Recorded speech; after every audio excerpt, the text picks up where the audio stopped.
My dear students, कल हमने algorithm का क्लास स्टार्ट किया था। कल हमने देखा था एल्गोरिदम क्या है और किस तरह से लिखना है। ठीक है, आज उससे आगे शुरू करेंगे।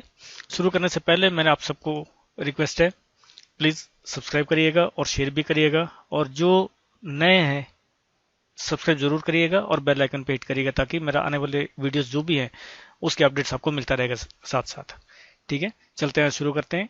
कल हमने क्या क्या किया था, एक रिकैप थोड़ा सा देख लेते हैं, फिर हम शुरू करेंगे उससे आगे। ठीक है, कल मैंने आपको बताया था एल्गोरिदम क्या चीज़ है। स्टेप बाय स्टेप जो हम लिखते हैं, जो प्रोग्राम करने से पहले जो प्लानिंग होती है, उसको जब हम डॉक्यूमेंटेशन करते हैं वो एल्गोरिदम कहा जाता है।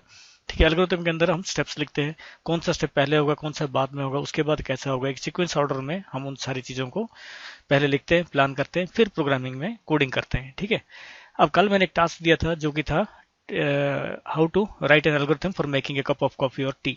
ठीक है ना, उसके लिए क्या क्या स्टेप्स होंगे वो स्टेप्स मैंने यहाँ पे लिख के जस्ट आपको दिखाया हुआ है। ठीक है, तो हम क्या करेंगे, स्टार्ट स्टेप 1 होगा हमारा, स्टार्ट होगा। स्टेप 2 में टेक पैन विथ वाटर होगा। स्टेप 3 में put pan on the burner और गैस। तो उसके बाद स्टेप 4 में switch on the burner. Step 5 पे ऐड मिल्क। स्टेप 6 में ऐड शुगर। स्टेप 7 में add tea leaves, add ginger. ये ऑप्शनल रखा है, अगर ये चाहिए तो आप कर सकते हैं, नहीं चाहिए तो इस स्टेटमेंट को इग्नोर भी कर सकते हैं। स्टेप 9 के अंदर wait till the contents in the pan boils, boil हुआ, उसके बाद transfer the tea to a container, then switch off the burner और gas, then pour tea in cups and serve hot. और 13 स्टेप लास्ट स्टेप जो है वो है stop. ठीक है, तो ये एक बार ये प्लान बनने के बाद हम इसको एक्चुअल प्रोग्रामिंग के अंदर जाके कोडिंग करते हैं। ठीक है, किस तरह से करना है, क्या क्या वेरिएबल्स लेनी है, हर एक चीज के लिए क्या करना है, प्रोसेस किस तरह से होना है, वो सारा हम एक्चुअल स्टेटमेंट्स लिखते हैं। जो भी प्रोग्राम हम करेंगे, चाहे वो पाइथन हो, चाहे जावा हो, चाहे सी प्लस प्लस हो, उसकी जो सिंटेक्स के रूल्स हैं उस रूल्स को फॉलो करके हम उसको कोडिंग करते हैं। ठीक है, अब कल एल्गोरिथम के अंदर मैंने आपको एक चीज बताई थी जो कि execution of program. Execution of program मैंने आपको बताया था 3 टाइप्स का होता है, एक सीक्वेंशियल होता है, एक सिलेक्शन स्टेटमेंट्स है, और एक लूपिंग है। ठीक है, सीक्वेंशियल में मैंने आपको ये बताया था कि सारे स्टेटमेंट्स एक बार स्टार्ट होता है और लास्ट तक sequentially left to right, top to bottom execute होके जाता है। सिलेक्शन स्टेटमेंट के अंदर मैंने बताया था कि हम एक डिसीजन के ऊपर डिपेंड करते हैं, अगर डिसीजन के ऊपर बेस करके हम कौन सा स्टेटमेंट को एग्जीक्यूट करना है और किसको एलिमिनेट करना है वो हम डिसाइड लेते हैं। इटरेशन और लूपिंग में मैंने क्या कहा था कि कुछ एक स्टेटमेंट्स को हम कुछ एक फिक्स नंबर ऑफ टाइम तक हम उसको एग्जीक्यूट करेंगे, बार बार वही स्टेटमेंट्स को एग्जीक्यूट करेंगे। उसके बाद हमारा काम खत्म होने के बाद हम एंड की तरफ जाएंगे। ठीक है, ये 3 टाइप के स्टेटमेंट्स है, यानी कि इसमें से पहला वाला तो डिफॉल्ट है। ठीक है, दूसरा और तीसरा जो है ये हम यहाँ पे हम एग्जीक्यूशन की मैनिपुलेट कर रहे हैं। ठीक है, एग्जीक्यूशन जो होता है, जो फ्लो ऑफ एग्जीक्यूशन है, उसको हम क्या कर रहे हैं, मैनिपुलेट कर रहे हैं। ठीक है, by giving some instruction to the computer. ठीक है, कंप्यूटर को प्रोग्राम के जरिए हम कुछ एक इंस्ट्रक्शंस देते हैं ताकि वो स्टेटमेंट को मैनिपुलेट करे और हमारे कहने के मुताबिक वो चले। ठीक है, तो आज इन स्टेटमेंट्स के ऊपर लेके मैंने कुछ एक एल्गोरिथम्स आपको एग्जांपल बताऊंगा। ठीक है, अब सीक्वेंशियल स्टेटमेंट के अंदर write an algorithm to print welcome to the world of Python, पहला एग्जांपल हम देखेंगे। दूसरा देखेंगे algorithm to add 2 numbers and print the value. तीसरा आप करोगे इन दोनों के ऊपर बेस करके, तीसरा आप करके मैसेज में डालोगे, फिर हम चेक करेंगे। ठीक है, तो चलिए चलते हैं। पहला एग्जांपल है write an algorithm to print welcome to the world of Python. हमें ये प्रिंट करना है खाली स्क्रीन के ऊपर। अगर वो प्रोग्राम ऐसा एक लिखना है, जो कोडिंग ऐसी करनी है कि वो कोडिंग करने के बाद जब हम उस कोड को रन करेंगे तो स्क्रीन के ऊपर welcome to the world of Python आना चाहिए। ठीक है, तो हमारे स्टेप्स क्या है, पहले स्टार्ट करेंगे, फिर प्रिंट, एक मैसेज, एक स्टेटमेंट दे रहे हैं, एक इंस्ट्रक्शन दे रहे हैं कंप्यूटर को कि प्रिंट करना है। क्या प्रिंट करना है, ये जो डबल कोट्स के अंदर मैंने लिखा है, जो भी चीज मैंने डबल कोट्स के अंदर लिखी है, ठीक है ना, उस चीज को प्रिंट करना है। ये डबल कोट्स के अंदर जो भी मैंने लिखा हुआ है, ये line welcome to the world of Python, ये सिस्टम प्रिंट करेगा। उसके बाद क्या होगा, प्रोग्राम एंड हो जाएगा। तो ये 3 स्टेटमेंट हमें लिखनी है। ठीक है, स्टार्ट करना है, उसके बाद सिस्टम को बतानी है कि भाई क्या प्रिंट करना है, मैसेज को डबल कोट्स के अंदर लिखेंगे, उसके बाद प्रोग्राम खत्म है। ठीक है, उसी तरह एग्जांपल 2 में क्या था, write an algorithm to add 2 numbers and print the result. 2 number को ऐड करना है और उनका रिजल्ट को प्रिंट करना है। तो आप देखो, आप अलजेब्रा कर रहे हो, ठीक है, वेरिएबल्स की भी यूज किए हो। यहाँ पे क्या कह रहा है, क्वेश्चन कह रहा है कि 2 नंबर को ऐड करना है और उसका रिजल्ट प्रिंट करना है, यानी कि हमारे पास टोटल कितने नंबर आएंगे, 3 नंबर आएंगे। 2 नंबर पहला और दूसरा, ये दोनों नंबर्स होंगे, इनको जब ऐड करेंगे जो रिजल्ट आएगा वो एक तीसरा नंबर, नया नंबर बनेगा। तो यानी कि हमें टोटल 3 वेरिएबल्स यहाँ पे लेंगे और उसको हम काम करेंगे। ठीक है, तो प्रोग्राम का एल्गोरिथम में क्या होगा, पहला स्टार्ट के बाद क्या होगा, take two numbers and store them in n1 and n2। यहाँ पे n1 और n2 क्या है, वेरिएबल्स हैं। ठीक है, ये वेरिएबल्स हैं जिसके अंदर मैंने नंबर्स को स्टोर करूंगा, जो दो नंबर को ऐड करना है। ठीक है, स्टोर करने के बाद क्या करूंगा, मैं ऐड करूंगा इन दोनों को, n1 और n2 को ऐड करूंगा, करके उस रिजल्ट को किस में स्टोर करूंगा, r1 नाम के वेरिएबल में स्टोर करूंगा। r1 एक वेरिएबल है। ठीक है, उसके बाद रिजल्ट प्रिंट करना है, दैट मीन्स मेरा रिजल्ट जो है वो किसके अंदर है, वो r1 के अंदर है। तो इसलिए मैंने इंस्ट्रक्शन दे रहा हूं कि प्रिंट करना है, क्या प्रिंट करना है, r1 के अंदर जो वैल्यू है उस वैल्यू को प्रिंट करना है, देन मेरा प्रोग्राम खत्म है। ठीक है, अब ये दोनों एल्गोरिथम में आप देखो, स्टेटमेंट हम ऊपर नीचे नहीं जा रहे हैं 1 2 3 4 5 या 1 2 3, एक सीक्वेंस में हम इसको एग्जीक्यूट कर रहे हैं और रिजल्ट प्रिंट कर रहे हैं और एंड कर रहे हैं। तो इसलिए ये सीक्वेंशियल एग्जीक्यूशन के अंडर में आता है ये एल्गोरिथम। ठीक है, अब हमारे पास क्या है, अब हम अगला एग्जाम्पल देखेंगे जो नेक्स्ट हमारा होगा सिलेक्शन स्टेटमेंट्स है।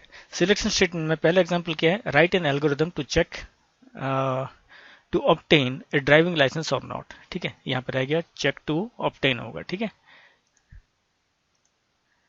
Check to obtain a driving licence or not. ठीक है, candidate with age equal or more than 18 are eligible to get licence. ठीक है ना, तो एक कैंडिडेट को लाइसेंस कब मिलेगा, या तो उसकी एज, कंडीशन ये है कि या तो उसकी एज 18 के बराबर हो या 18 से ज्यादा हो। ठीक है, ये कंडीशन है। ठीक है, तो हम क्या, इक्वल टू 18 और मोर देन 18। ठीक है, ये दो word, equal or more then. ठीक है, 18 से नीचे होगा तो हम उसको लाइसेंस इश्यू नहीं करेंगे। ठीक है, तो हमारा एल्गोरिथम क्या होगा, हम स्टार्ट करेंगे प्रोग्राम को, get the age from the candidate and store it in age. ये एक वेरिएबल है जिसके अंदर हम उसकी एज को, कैंडिडेट के एज को स्टोर करेंगे। ठीक है, अब इस वेरिएबल को चेक करेंगे कि क्या ये 18 से ज्यादा या 18 के इक्वल, ठीक है, ग्रेटर देन और इक्वल है या नहीं है।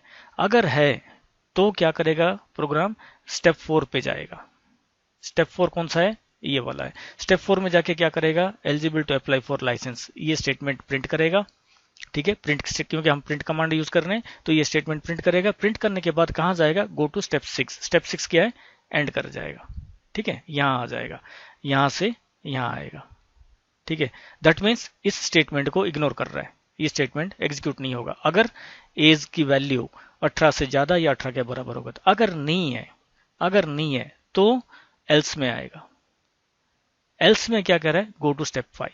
एल्स में जाके स्टेप 5 में आ जाएगा, यानी कि स्टेप 5 ये स्टेटमेंट को करेगा, इसको इग्नोर कर रहा है, ये स्टेटमेंट को इग्नोर हो जाएगा। आके इस स्टेटमेंट में आके इंस्ट्रक्शंस क्या दिया हुआ है, print not eligible to apply for licence. ये स्टेटमेंट जो है, ये मैसेज जो है, ये स्क्रीन के ऊपर आएगा। उसके बाद by default top to bottom जैसा जाता है वो बाय डिफॉल्ट नीचे आ जाएगा, नीचे आके प्रिंट प्रोग्राम को एंड करेगा। ठीक है, ये है सिलेक्शन स्टेटमेंट। यानी कि मैं एक कंडीशन का दो पहलू होता है, या तो ट्रू होगा या फॉल्स होगा। अगर ट्रू होगा तो क्या करना है, फॉल्स होगा तो क्या करना है, ये मैं इंस्ट्रक्शन में दे रहा हूं। और मैं उस टाइम पे उस कंडीशन के जरिए में मैंने एक जो प्रोग्राम का एग्जीक्यूशन का फ्लो होता है उसको कंट्रोल कर रहा हूं। ठीक है, तो इस तरह से हम सिलेक्शन स्टेटमेंट्स को कंट्रोल कर सकते हैं। ठीक है, इसके बाद नेक्स्ट एग्जांपल है, write an algorithm to check an number is even or odd. Even or odd check करने के लिए नॉर्मली क्या होता है, इवन कौन से नंबर होते हैं, जो 2 से भाग हो जाएगा, और ऑड कौन से होंगे, जो 2 से भाग नहीं होगा। यानी कि यहाँ पे हमारा कंडीशन क्या होगा, जो कोई भी नंबर हो अगर उसको 2 से डिवाइड करने पे रिमाइंडर अगर 0 आता है तो वो इवन नंबर है, अगर रिमाइंडर 0 नहीं आता है तो वो ऑड नंबर है। ठीक है, इस चीज को हमने चेक करना है। तो मैंने क्या किया, स्टार्ट, एल्गोरिथम हमारा क्या होगा, start, then get the number and store it in n. N हमारा क्या है, एन हमारा वेरिएबल है। ठीक है, जो नंबर को हम इस वेरिएबल के अंदर स्टोर करेंगे। स्टोर करने के बाद इस नंबर को हम चेक कर रहे हैं, अगर इफ एन मोड यहाँ पे एक ऑपरेटर है, ये एक ऑपरेटर हम कहते हैं, जैसे प्लस माइनस एक ऑपरेटर होता है प्रोग्रामिंग लैंग्वेज में, हम मोड ऑपरेटर यूज करते हैं। मोड ऑपरेटर आपको क्या करेगा, रिमाइंडर देगा। ठीक है, रिमाइंडर कितनी है बताएगा। ठीक है, तो डिवाइड करेगा एन को, उस नंबर को 2 से डिवाइड करने के बाद रिमाइंडर जो आएगा, अगर वो रिमाइंडर 0 के इक्वल है तो स्टेप 4 पे जाएगा। ठीक है, तो स्टेप 4 पे जाएगा। स्टेप 4 क्या है, स्टेप 4 में जाके प्रिंट करेगा, क्या प्रिंट करेगा, instruction the number is even. Even print करने के बाद क्या करेगा, गो टू स्टेप 6, यानी कि सीधा एंड पे आएगा, यानी कि ये स्टेटमेंट इग्नोर होगा। ठीक है, अगर यहाँ पे जो नंबर n के अंदर है उसको 2 से डिवाइड करने के बाद अगर उसका रिमाइंडर 0 नहीं है, नॉट इक्वल टू 0 है, तो क्या करेगा, एल्स में जाएगा। एल्स में जाके क्या करेगा, गो टू स्टेप 5 पे जाएगा, स्टेप 5 पे आ जाएगा, इसको इग्नोर करेगा। स्टेप 5 में क्या लिखा है statement, print the number is odd, ये ओ नहीं ये इज है, इज ऑड। उसके बाद क्या होगा, बाय डिफॉल्ट जैसे चलना है नीचे की तरफ आएगा और प्रोग्राम को खत्म करेगा, एंड करेगा। ठीक है, तो ये है सिलेक्शन स्टेटमेंट्स, यानी कि यहाँ पे हम कंट्रोल कर रहे हैं कि कौन से स्टेटमेंट को हमने डिस्प्ले कराना है और कौन से स्टेटमेंट को डिस्प्ले नहीं कराना है। ठीक है, सो दिस वे हम सिलेक्शन स्टेटमेंट्स को इफ कंडीशन लगा के हम इसको मैनिपुलेट कर सकते हैं। ठीक है, उसके बाद तीसरा जो था वो आपके लिए, ठीक है, तीसरा जो मैं आपको बैक लेके चलता हूं, तीसरा जो मैंने आपको क्वेश्चन दिया था, write an algorithm to check whether a number is positive, negative or zero, ये इसकी स्टेटमेंट आप लिखोगे, एल्गोरिथम आप बनाओगे। ठीक है, उसके बाद हम चलते हैं लूपिंग वाले में। ठीक है, इटरेशन और लूपिंग स्टेटमेंट्स, इसमें पहला ये है write an algorithm to print first 10 natural numbers. अब यहाँ पे सोचो, अगर मैं आपको बोलूंगा भी 10 पहले 1 2 3 4 5 6 7 8 9 प्रिंट करना है, तो आप क्या करते हैं, अगर सीक्वेंशियल ऑर्डर में होता तो क्या करते, आप स्टेप 1 पे लिखते कि स्टार्ट, फिर स्टेप 2 में क्या लिखते, प्रिंट 1, फिर स्टेप 2 में प्रिंट 2, फिर स्टेप 3 में प्रिंट 3, फिर स्टेप 4 में प्रिंट 4। इस तरह से आप स्टेप 11 में आप प्रिंट करते 10, उसके बाद क्या करते स्टेप 12 में आपका प्रोग्राम स्टॉप होता। ठीक है, तो यहाँ पे बार बार कौन सा काम हो रहा है, प्रिंट का काम हो रहा है कि नहीं, 10 बार प्रिंट का स्टेटमेंट हमें लिखना पड़ रहा है। तो ये 10 बार मैं ना लिख के मैं क्या करूंगा, इसको एक लूप में डाल दूंगा ताकि बार बार वो 10 बार प्रिंट स्टेटमेंट को एग्जीक्यूट करे और वैल्यू साथ साथ वैल्यू को प्रिंट करता जाए। ठीक है, तो इसको कैसे एल्गोरिथम में हम लिखेंगे वो मैं दिखाता हूं अभी। ठीक है,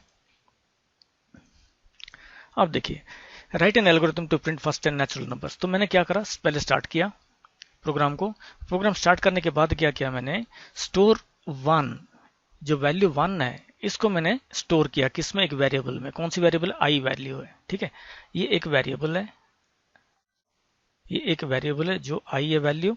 उसके बाद एंड 10 इन वेरिएबल एन, और 10 क्योंकि पहला 10 प्रिंट करना है। ठीक है, तो मैंने क्या करा, 10 को एन एक दूसरा सेकंड वेरिएबल लिया, इसके अंदर मैंने 10 को स्टोर कर दिया। ठीक है, उसके बाद मैं इंस्ट्रक्शंस दे रहा हूं, क्या इंस्ट्रक्शन दे रहा हूं, चेक इफ आई की वैल्यू जो है, जो फिलहाल कितनी है, आई की वैल्यू 1 है। ठीक है, I is less than equal to N. ठीक है ना, क्या आई एन कितनी है, एन 10 है, एन से छोटा है या एन के बराबर है। अगर ये कंडीशन, दोनों कंडीशन अगर ठीक है, आई या तो एन से छोटा हो या एन के बराबर हो, ठीक है, तो कहां जाएगा, गो टू स्टेप 4। स्टेप 4 में क्या है, प्रिंट आई है। तो अभी आई की वैल्यू कितनी है, आई की वैल्यू 1 है और ये 10 से छोटा है, तो स्टेप 4 में आएगा, तो प्रिंट क्या करेगा, 1। उसके बाद क्या करेगा, इंक्रीज द वैल्यू, क्योंकि एज ए डिफॉल्ट क्या करता है, उसके नेक्स्ट स्टेटमेंट में चला जाएगा। ठीक है, increase value of I by 1। अब आई पहले कितना था, 1 था, इंक्रीज वैल्यू आई बाई 1, एक वैल्यू और बढ़ाने से क्या होगा, आई की वैल्यू हो जाएगा 2। फिर देन गो टू स्टेप 3। अब यहां से मैं इसको वापस भेज रहा हूं यहाँ पे। ठीक है, अब ये वापस स्टेप 3 में आएगा, फिर चेक करेगा। अब आई की प्रेजेंट वैल्यू क्या है, 2 है, 2, एन की प्रेजेंट वैल्यू 10 है। ठीक है, तो 2 इज लेस देन 10। फिर क्या करेगा, स्टेप 4 में आएगा, प्रिंट आई का करंट वैल्यू कितनी है, 2 है। 2 प्रिंट करने के बाद फिर आई की वैल्यू को क्या करेगा, इंक्रीज करेगा। कितना इंक्रीज करेगा, 1 इंक्रीज करेगा, यानी कि आई की वैल्यू अब क्या हो जाएगा, 3 होने के बाद स्टेप 3 पे फिर जाएगा, स्टेप 3 पे फिर जाके क्या करेगा, चेक करेगा, करंट वैल्यू 3 है, 3 इज लेस देन 10।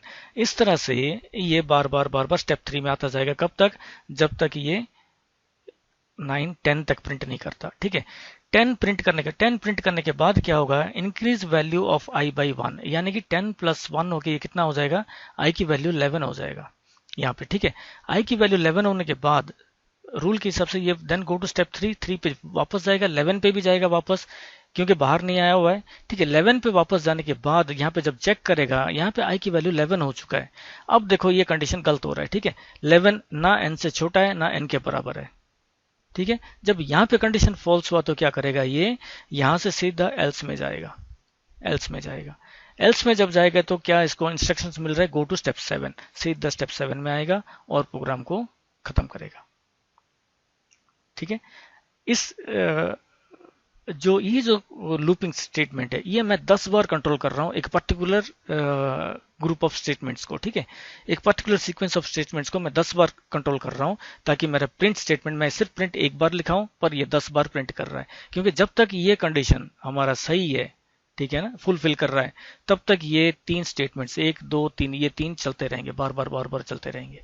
ठीक है, और जिस मोमेंट पे मेरा स्टेटमेंट मेरा कंडीशन गलत हो गया उस स्टेटमेंट में क्या करेगा, वो इन तीनों को इग्नोर करके सीधा बाहर आएगा। ठीक है, सो ये इसके ब्यूटी है। एल्गोरिदम लिखने से हमें यहीं पे ड्राई रन, हम इसको कहते हैं ड्राई रन, ये जो हम प्रिंट करते हैं यहाँ पे इसको हम कहते हैं ड्राई रन। तो हमें एल्गोरिदम से पता चल जाता है कि भाई किसकी वैल्यू कैसे कैसे बढ़ रहा है, आई हर बार इंक्रीज हो रहा है, I is equal to I plus 1 हो रहा है हर बार होके, फिर उसकी वैल्यू चेक हो रहा है, फिर इंक्रीज हो रहा है, फिर चेक हो रहा है, फिर इंक्रीज हो रहा है, फिर चेक हो रहा है। इस तरह से जब 10 तक आ गया उसके बाद जब फाइनल इंक्रीज हुआ बाई 1, जब इंक्रीज हुआ 11 हो गया, 11 के प्लेस में हमारा कंडीशन फॉल्स हो गया।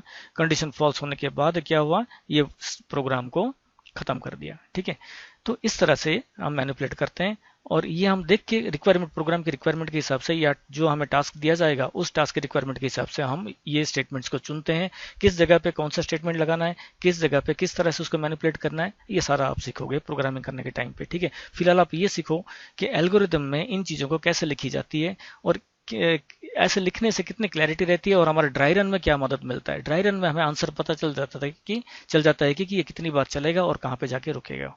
ठीक है, अब हमारा second example, write an algorithm to print first 10 natural numbers in reverse order. Reverse order मतलब क्या है, हमें जो पहला 10 नेचुरल नंबर्स हैं उनको हमें उल्टी गिनती में प्रिंट करना है, यानी कि हम पहले प्रिंट करेंगे 10, फिर 9, फिर 8 7 6 5 4 3 2 1।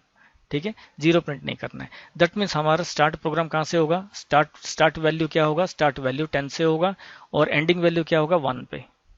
ठीक है ना, एंडिंग वैल्यू 1 पे होगा और सारे बीच में क्या होगा, प्रिंट स्टेटमेंट्स होंगे।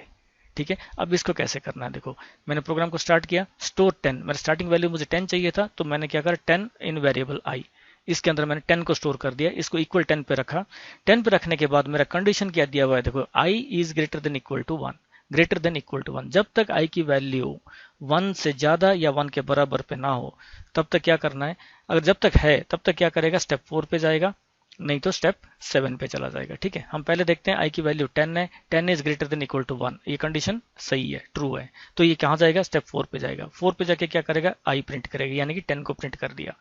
10 को प्रिंट करने के बाद decrease value of I by 1, मैंने आई की वैल्यू को कम कर रहा हूं, यानी कि यहाँ पे आई की वैल्यू जो 10 था, I is equal to I minus 1 अगर करूंगा तो ये क्या होगा, 10 माइनस 1 9 पे आ जाएगा। ठीक है, 9 पे आने के बाद यहाँ पे आई की वैल्यू क्या हो गया, 9 हो गया। ठीक है, 10 से स्टार्ट हुआ था, यहाँ पे आई की वैल्यू 9 हो गया। 9 होने के बाद देन गो टू स्टेप 3, वापस ये स्टेप 3 में ही भेजेगा। स्टेप 3 में फिर वही चेक होगा, अब क्या चेक होगा, 9 is greater than equal to 1, yes 9 is greater than equal to 1।